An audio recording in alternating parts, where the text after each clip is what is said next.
to gathering information to provide services or resources if necessary.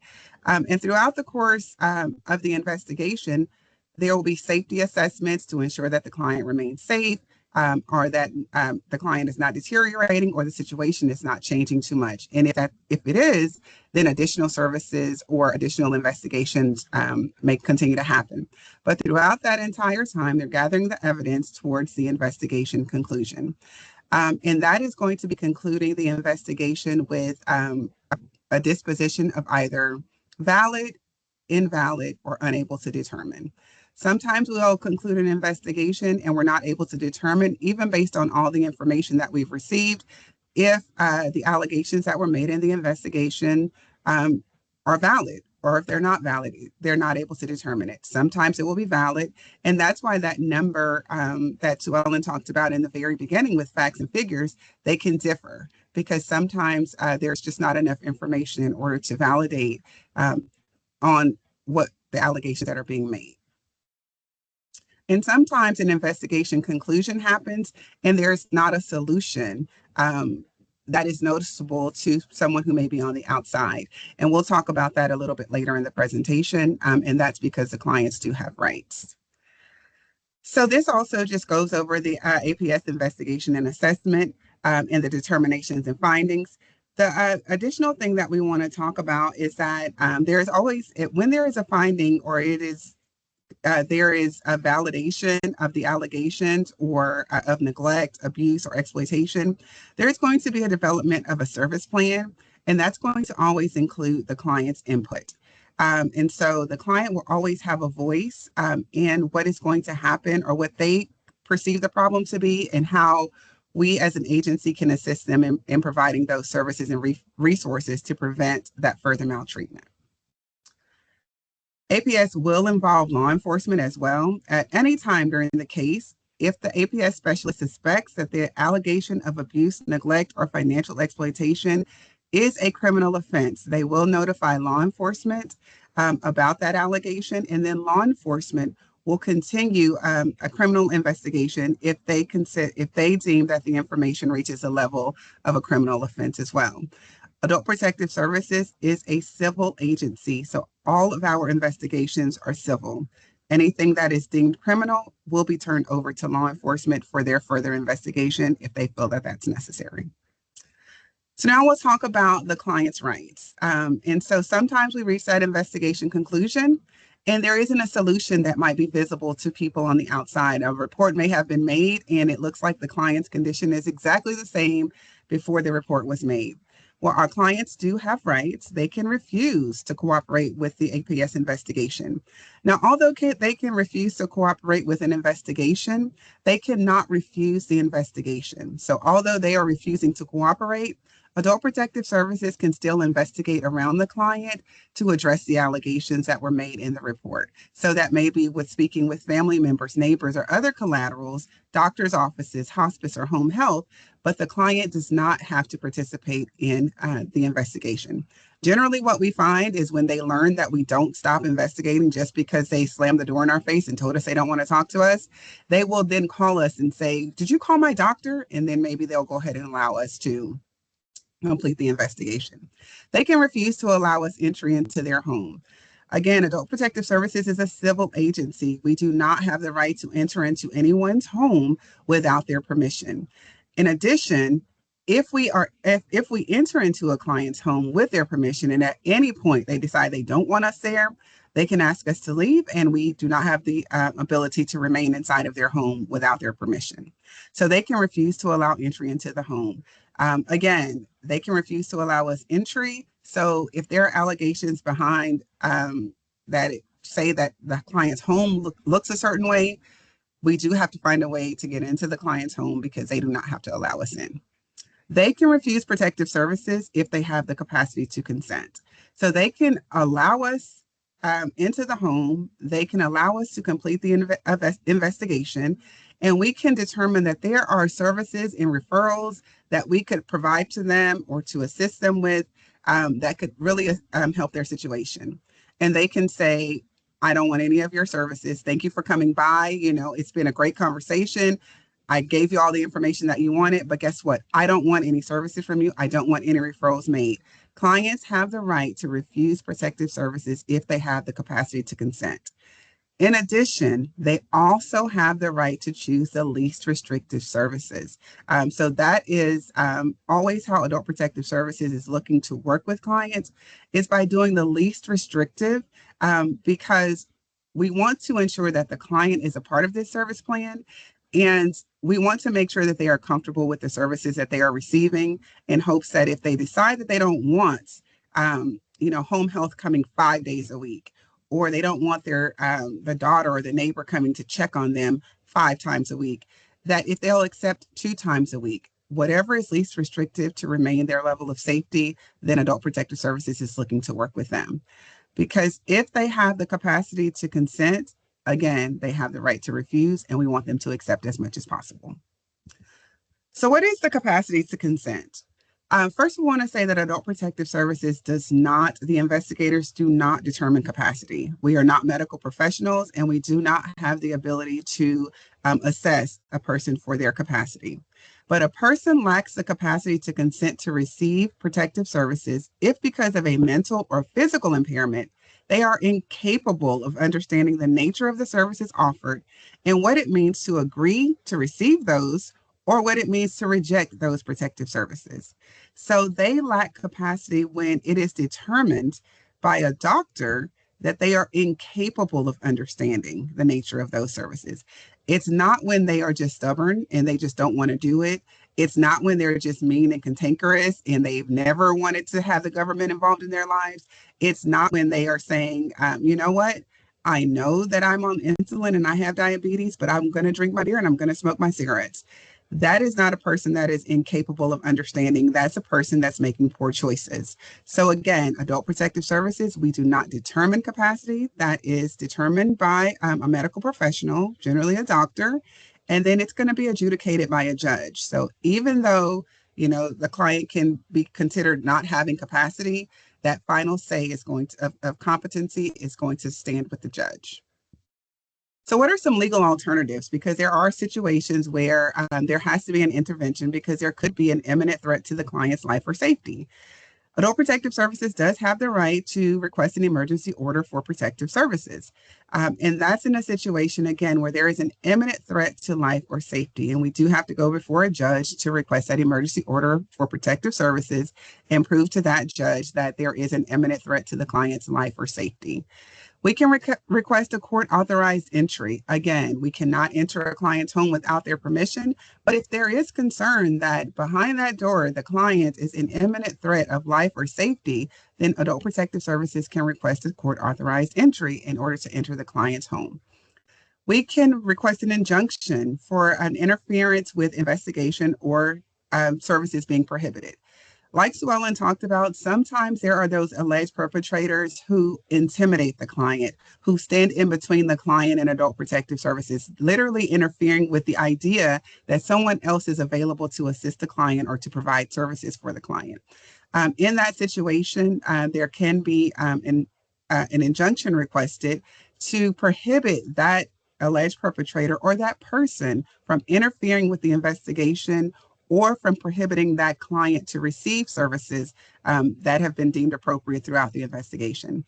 We have unfettered access to records. That's what Chapter 48 will allow APS investigators to request: financial records, utility records, medical records, including mental health records, any record that is needed to complete a thorough investigation. And then, of course, last but not least, we have the right to petition guardianship to Health and Human Services. Adult Protective Services does not act as the guardian. Adult Protective Services refers request for guardianship or the need for guardianship to Health and Human Services. After trying all least restrictive, sometimes multiple times, if it is determined that a guardian is the best option for the client for their safety, Adult Protective Services will make that referral to Health and Human Services Office of Guardianship Services. They will then determine whether or not enough has been done in order to accept that client's into a guardianship program. So again, Adult Protective Services, we don't serve as a guardian, and we don't make the final determination regarding the guardianship. That will be between the Office of Guardianship Services and then a judge. So we talked a little bit about service delivery. Again, it's going to be focused on an individual plan. It's going to be developed to reduce or eliminate further risk of harm to the client. Sometimes we won't be able to reduce all harm or all risk of harm, but it's going to be a plan that's going to be focused on reducing or eliminating that harm. But if all we're allowed to do is reduce it, Adult Protective Services will work with that client in order to do that. We want to collaborate with the client, identify what they believe is a problem, address the allegations as they've been made, and then agree to a course of action. It usually works much better that way because the client is involved every step of the way with the services or the referrals that are being made. Some potential courses of action from Adult Protective Services: when we're investigating and the investigation, the allegation is considered to be valid, then we're arranging and providing for services. That can look like referrals to community resources for social services so that they can be in there long term, really providing that client with those services. And that could be like Meals on Wheels, or it could be community-based care or community-based services. It could be home health services. Any referrals to community resources that will remain with the client long term.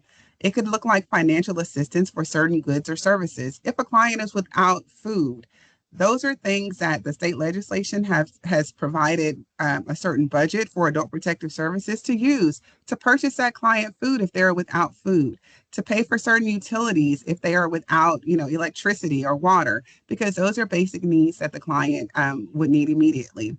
Heavy house cleaning and minor home repairs, as well as emergency shelter at a hotel or a licensed facility.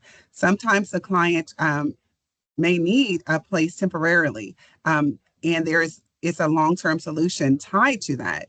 And so there might be an option for a hotel or placement into a licensed facility. Or sometimes it might be that they have to go to a shelter, a housing shelter as they transition. But Adult Protective Services, these are some of the potential courses of action.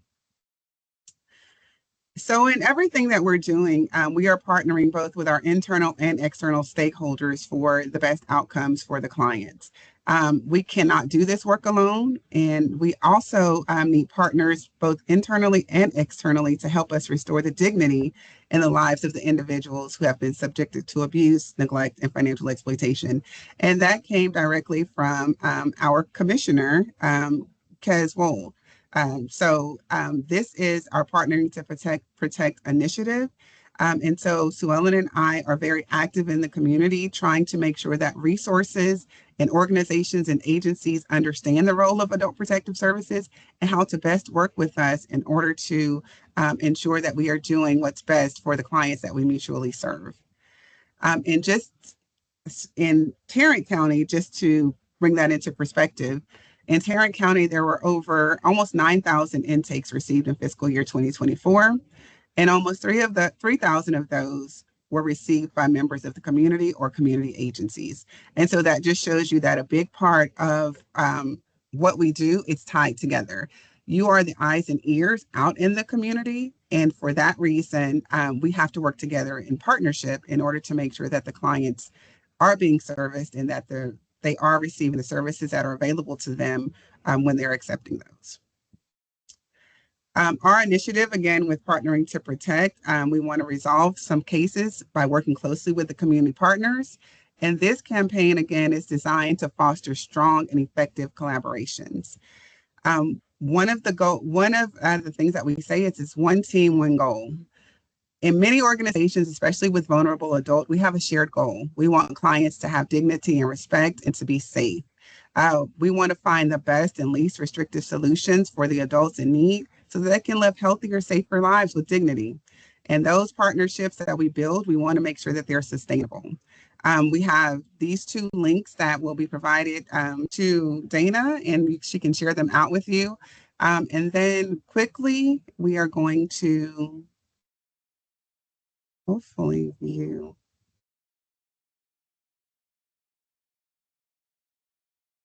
Can you all hear that? No volume again. No. No volume again? No. Okay.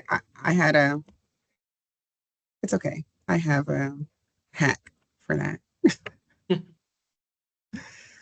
I have it on my computer. Let's see if it will.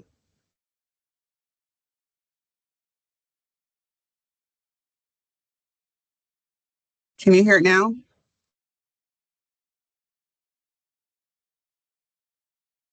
Still no?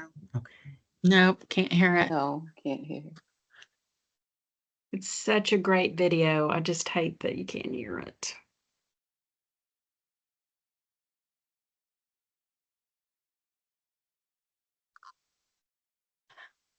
You're muted, Nisa. Now we can't hear you.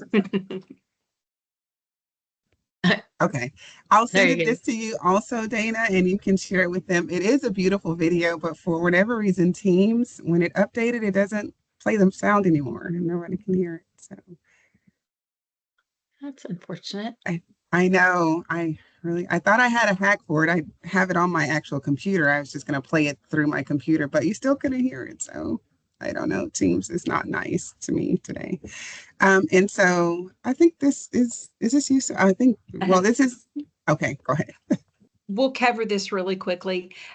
Texas state law says everyone 18 and older is mandated to report if you suspect that a vulnerable adult or a child is in a state of abuse, neglect, or exploitation, you shall immediately report that information. We share a statewide hotline with CPS. It's the same number. And we also have a reporting website, but I would like to add that if this is an emergent situation that you are concerned about, please go through the 1-800 number. I believe we've got it on a slide because those cases get routed much quicker than the reports that are made online. Helpful information, all the facts, who, what, when, where, why, how you know this information. This may be all the information we ever get because we may get the door slammed in our face when we go for the initial face-to-face contact. So if you know a doctor that this client perhaps has seen recently, we need that name. If you know the neighbors' names that have information, church members, any adult children that are maybe not even local but in other states. I got a call last week from Quebec, Canada. So, just any information you have, please put it in your report. Also, reporters' names are kept confidential. We ask that you please let us know who you are and a good phone number where our specialist can contact you back. Your information is vital for that specialist to get firsthand from you. And it is against the law for us to reveal who reported an APS case. There's a hotline number, and there is the reporting website underneath it. Okay, I'm going to try one more time. Let me see. Okay. I think I might have it. All righty. It might work. Let me know if you guys can hear it.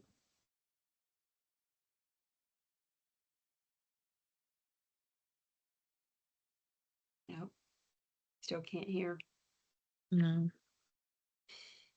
Speak to that. No.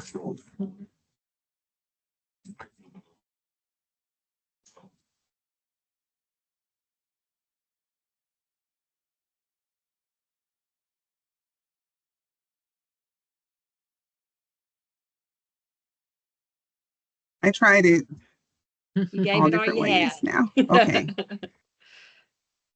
All right. That's it. So Wonderful. question time. I guess we have a little bit for questions. Sure, yeah. That went a little bit longer than I expected, but it was great information. I even learned a few new things, so thank you. I'll just ask this one quick question because I know of a couple instances where I've learned about it, but I didn't really consider if it was okay. But if the person who is believed to have been financially exploited has died, is that still reported to APS? If they're already deceased? Right. Oh, no. Because we No. have to have a client. Okay, yeah, that's kind of what I was thinking, but I don't know why. I just thought the whole investigative piece went through you. So when the question came up, I told them to call you guys. So I guess they found out that didn't work, but I don't want to tell anybody the wrong thing now. So thank you. Yes. Anybody else? Yes, Dr. Amin has a question. Go ahead. Hi, Nisa. Hi, Sue Ellen. Thanks for your nice Hello, Dr. informative Amin. presentation. Thank I you. have one quick question. Nowadays, many of the older adults are falling for romantic scams, WhatsApp scams. So from your experience, I know it's a form of financial abuse in some way. They are supposed to contact local law enforcement. Sometimes it's out of the jurisdiction. So do you have anything, any tools or any resource that could be added nationally or internationally? Just something to think about. I don't know if like you can really address that. If it's a scam or a fraud, I do like the Consumer Protection Agency, because they do have like a link where you can make the complaint for the scams or frauds. So I always say there as well. The, and we're learning too, like the SEC take some of those. And so, but the Consumer Protection Agency, I know that they have the link where you can make those complaints of scams and frauds. And Adult Protective Services can intervene and not intervene against a scam or fraud, but if it puts a client in a state of neglect, meaning they've given away so much that now they're without their basic needs, then you can still contact Adult Protective Services for that as well. Thank you. The I also- FTC. Thank you, Diane. I was like, I knew I wanted to say FTC, but like you, I didn't want to give the wrong one. But I know because I just looked it up. The Consumer Protection Agency has that link as well. So the FTC or and Dana put them all in there. They're in the chat. Mm-hmm. Yeah, I'm about to put the Attorney General's site in the chat too. Had another thought. Oh, yes, and AARP has a line too.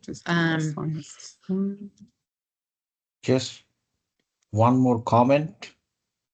Sure. We did a financial abuse awareness event last year at UNT with Senior Source on October 3rd, Financial Romantic or World Romance Scam Prevention Day. This year we could not really organize it. We worked with Senior Source. I don't know if we have anyone from Senior Source, Carl or Julie on board, but we are thinking of doing another one.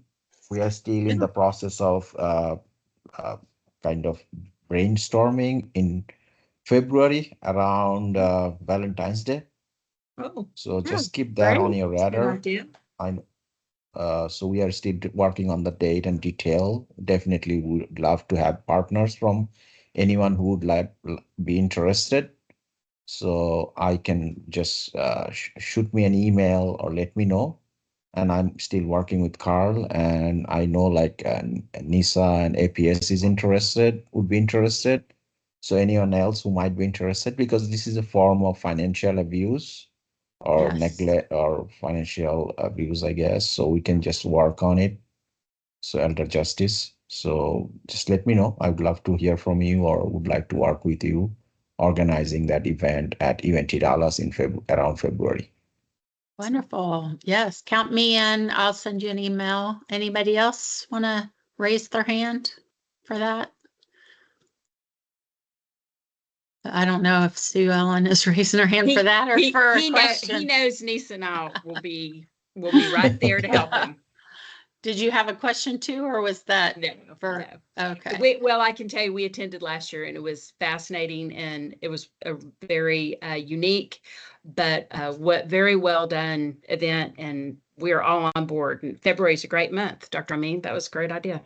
For sure. And Dr. Amin just put his email address in the chat if anybody wants to grab that. Wow, it looks like our meeting we have 5 minutes. It's good to have that reminder. I see Elva has a comment or a question. Go ahead, Elva.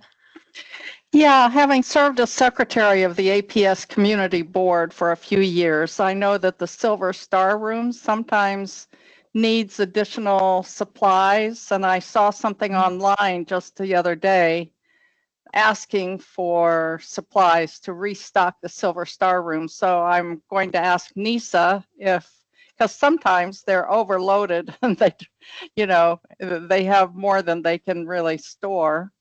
Are you in the market for other donations right now? Well, there was a drive today, a donation drive. There is one today, and then one, it was held today at Bryant Irvin in Fort Worth, and then there's another one that will be held in October. Right now, it's fairly soft. I mean, but again, I have more than one, so if anyone wants to make donations, I would never turn them away. I would just refer them to, but there is a donation drive that happened today. And then there's another one in October that I will send that information out if anyone wants to stop by and make a donation to for that donation drive. And it has, and you can check and I'll put our board web address in, and you can check the board's web address in order to see the list. We have a list of things that are generally needed in the Silver Star Room. Thank you, Elva, for thinking of us.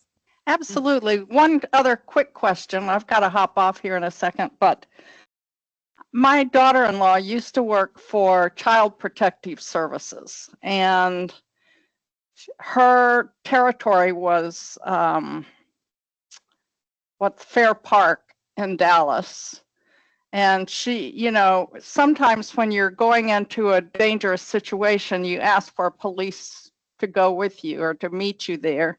I don't know if Adult Protective Services, do you call police and ask them to meet you very often, or hardly ever or never? Or because her problem was she would request it for a certain time to meet up with her someplace and the police would not show up.